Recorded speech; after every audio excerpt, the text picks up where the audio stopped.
Menyambut Hari Raya Idul Adha, Billy Syahputra siapkan 3 sapi yang akan dirinya kurbankan ke 3 daerah yang berbeda. Billy berencana untuk menyumbangkan sapinya ke Musola Mendiang Olga Syahputra di daerah Cipinang serta kediaman orang tuanya.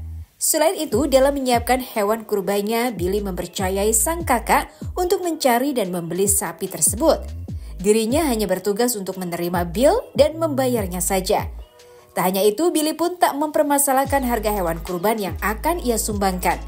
Menurutnya, dengan memberikan sapi yang terbaik dengan kualitas yang bagus, ia akan mendapatkan banyak keberkahan dalam hidupnya dan kelak digantikan dengan sesuatu yang lebih istimewa. Kendati demikian, melihat beberapa selebriti berangkat haji di tahun ini, Billy pun berdoa agar dirinya segera dipanggil dan mendapat giliran untuk berangkat haji. Lantas, apakah Billy akan segera mendaftarkan haji untuk berangkat di tahun depan? Sediakan 1 sapi di musolanya almarhum Olga, di Cipinang, sama di rumah orang tua. Gitu. Kumpul di rumah orang tua.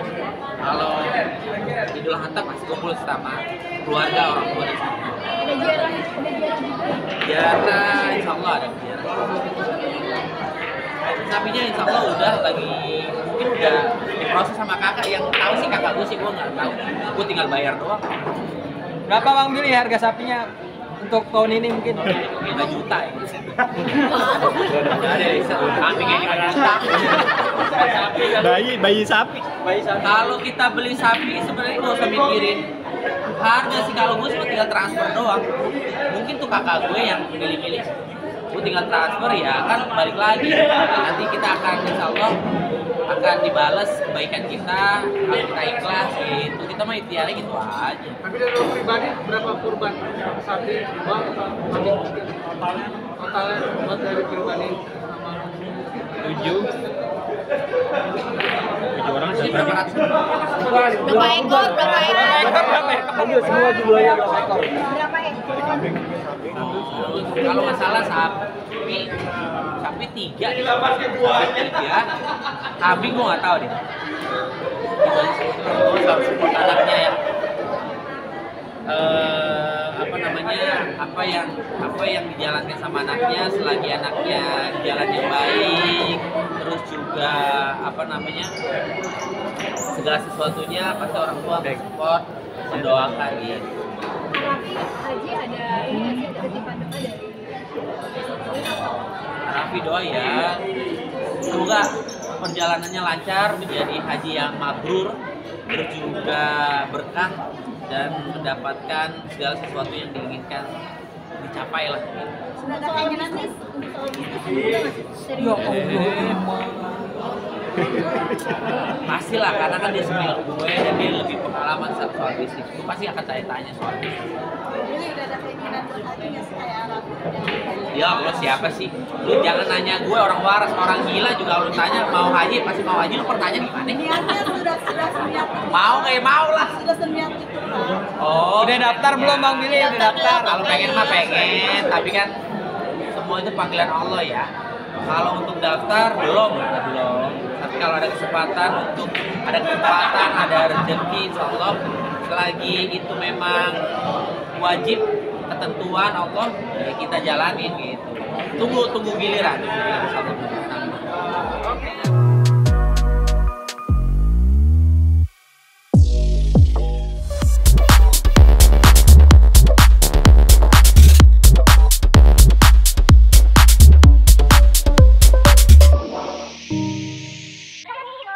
Diva Indonesia Ruth Sahanaya akan menggelar konser bertajuk 40 tahun Simfoni dari Hati pada 22 Juni 2024 mendatang.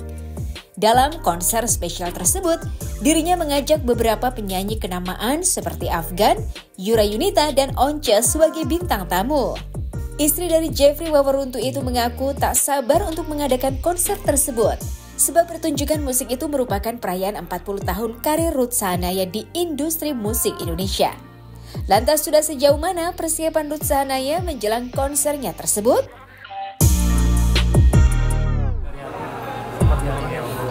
Iya, senang sekali akhirnya setelah beberapa lama menunggu waktu yang dinanti-nanti tiba, akhirnya saya bisa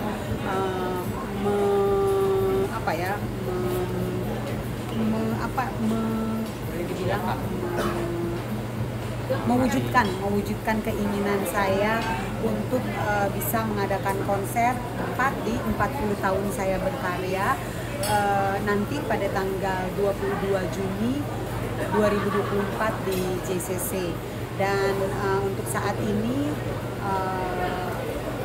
kami sendiri sudah hampir persiapannya sudah kira-kira 70% sampai saat ini gitu. Jadi saya benar-benar excited banget, udah nggak sabar, pengen benar-benar bernostalgia, bertemu langsung dengan semua penggemar-penggemar dan para tamu yang akan hadir untuk sama-sama bernyanyi bersama-sama dengan saya. Karena 40 tahun itu kan warna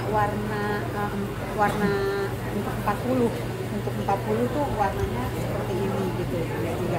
Nah, kalau nantinya sendiri mungkin treatmentnya tidak akan seperti ungu-ungu ini mungkin ya, karena itu kan udah ada lighting, udah ada di belakang mengikuti dengan konsep-konsep setiap lagu, aku rasa gitu ya, kalau dari kreatifnya gitu.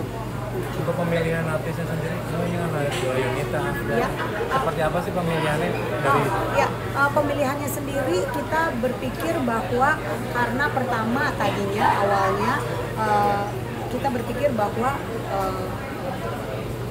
Bontot itu membuat lagu-lagu, aransemen lagu-lagunya dengan berbagai macam genre kan ada di situ ya.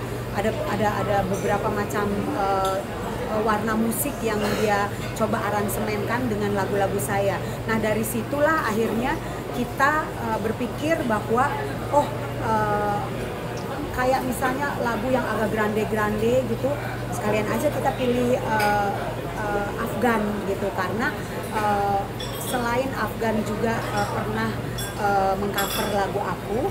Jadi aku pikir nih kayaknya cocok nih kalau Afgan nyanyi untuk lagu yang grande-grande warna musiknya. Kemudian kayak Yura, dia pun pernah mengcover lagu saya, dan ada beberapa lagu yang kita rasa warna musiknya cocok kalau saya berduet dengan Yura. Kemudian pokoknya pada intinya pemilihan penyanyi-penyanyi ini adalah kita sesuaikan dengan beberapa warna musik yang Bontot aransemen gitu. Saya menyanyikan jadi ada 21 production number, tapi ada 30 judul lagu di situ. Jadi 21 production number itu kan tidak lepas dari ada medley gitu. Jadi 30 judul lagu itu ada medley di situ gitu. Di kompres dari 3 bulan ini ada kayak teks sedih dulu di lagunya. Iya. Aku terpusing mikirin yang pas 30 itu. Iya, itu memang lumayan kita agak PR sih, agak ngulik-ngulik juga karena gini. Tapi sebenarnya intinya akhirnya saya bersyukur karena selama 40 tahun berkarya 18 album, dari satu album aja itu saya bersyukur bahwa satu album aja biasanya ada hitsnya beberapa saya gitu ya. Jadi memang lumayan terkumpul banyak kalau untuk kita mempersiapkan hitsnya aku aja tuh udah lumayan banyak gitu, lumayan banyak. Tapi ya memang ada beberapa lagu yang misalnya kayak aduh aku seneng nih lagu ini, tapi juga kurang hits gitu ya, kurang hits. Jadi itu salah satunya juga yang harus direlakan gitu ya. Dan kemudian seperti yang Bontot bilang sih tadi ya, bahwa memang kita memikirkan juga durasinya, karena bagaimana juga penyajiannya agar supaya orang nggak bosen gitu ya, orang nggak bosen. Jadi ya memang cukup ulet pemilihan lagunya itu sendiri gitu. Tapi akhirnya dengan 30 judul lagu itu memang saya rasa udah pas ya, udah pas, dan itu semua lagu-lagunya banyak yang semua semua pada tahu. Maknanya ya simple sih ya, dengan bersyukur aja, karena 40 tahun ini bukan perjalanan yang pendek ya. Banyak ups and down-nya di situ ya, tapi kalau saya akhirnya masih bisa berdiri tegak di sini, masih bisa bernyanyi, masih sehat, masih dipercaya untuk bisa menghibur banyak orang, kayaknya itu makna yang terpenting adalah bersyukur.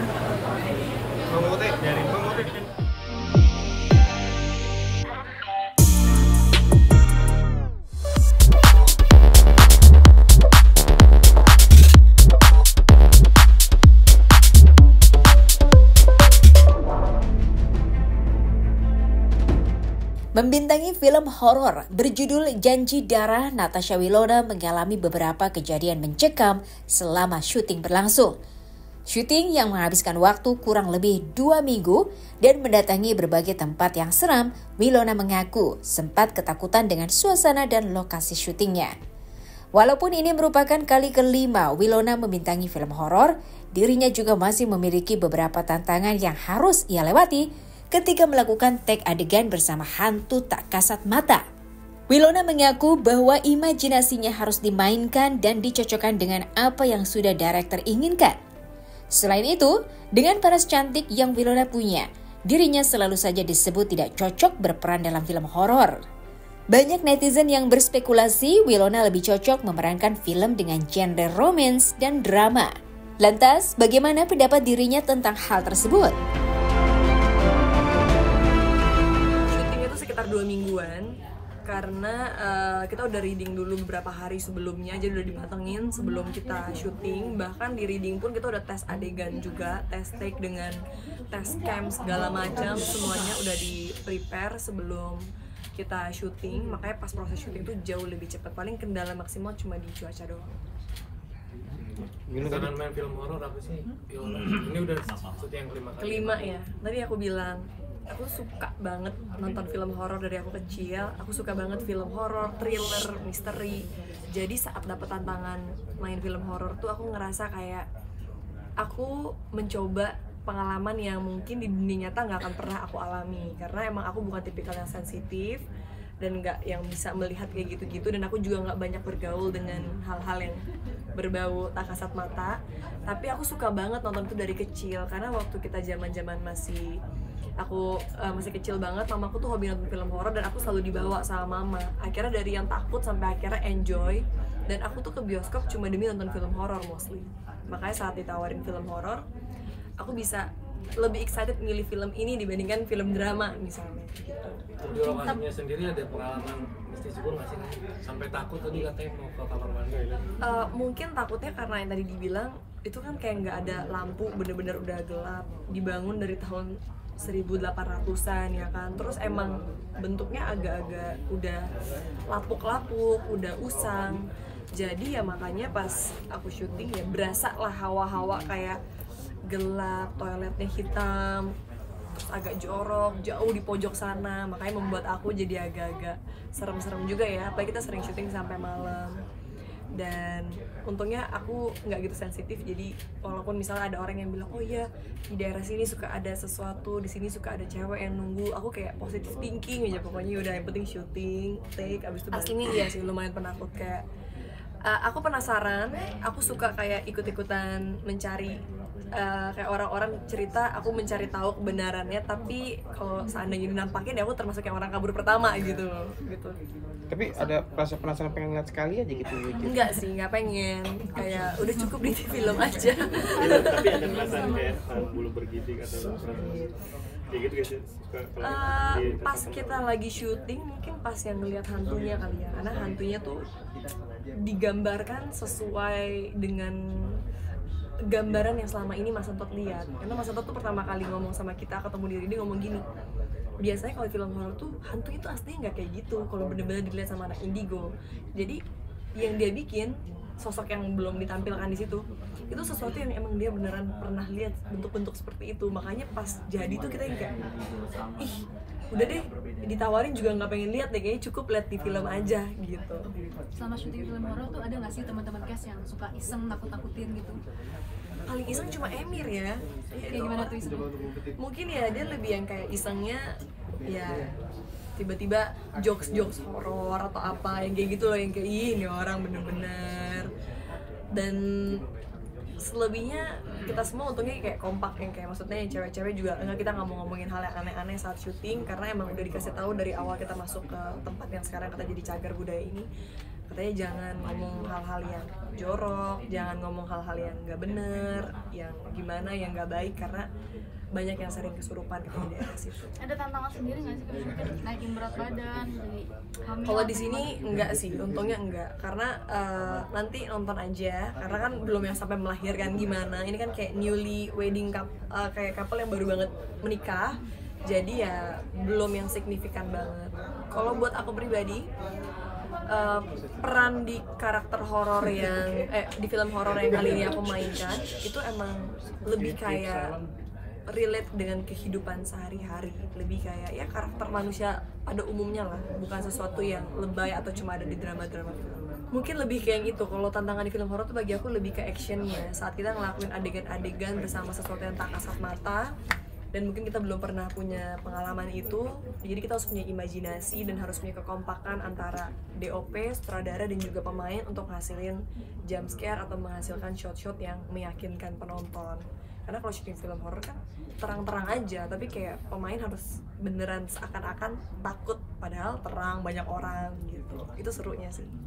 Bil, tadi kan dibilang kamu kayaknya kurang pantas untuk main film horor. Sempet down nggak sih dengar Iya, soalnya kan kadang-kadang ada aja kan yang kayak misalnya kan mungkin ada orang yang berpendapat kalau mereka udah terbiasa melihat aku main di drama romance, terutama dari dulu kan aku sering banget dapat peran remaja kan, jadi anak SMA. Jadi saat tiba-tiba aku mendapatkan peran horor yang lari-lari kotor-kotoran tuh orang pasti akan kayak kok tetap cantik aja sih, kayak aku kayak ya terus gimana ya, terus harus gimana lagi, padahal juga makeup aku yang gitu-gitu aja, nggak yang makeup berlebihan dan harus on point all the time. Tapi ya mungkin membuat orang kayak bagusan romance ya, bagusan drama deh. Tapi kalau buat aku pribadi ya kan setiap orang berhak berpendapat apapun. Cuma kalau kita sebagai aktris saat diberikan tawaran, kita cuma berusaha melakukan yang terbaik. Kalau masalah fisik itu kan pemberian Tuhan ya, nggak bisa dilakukan.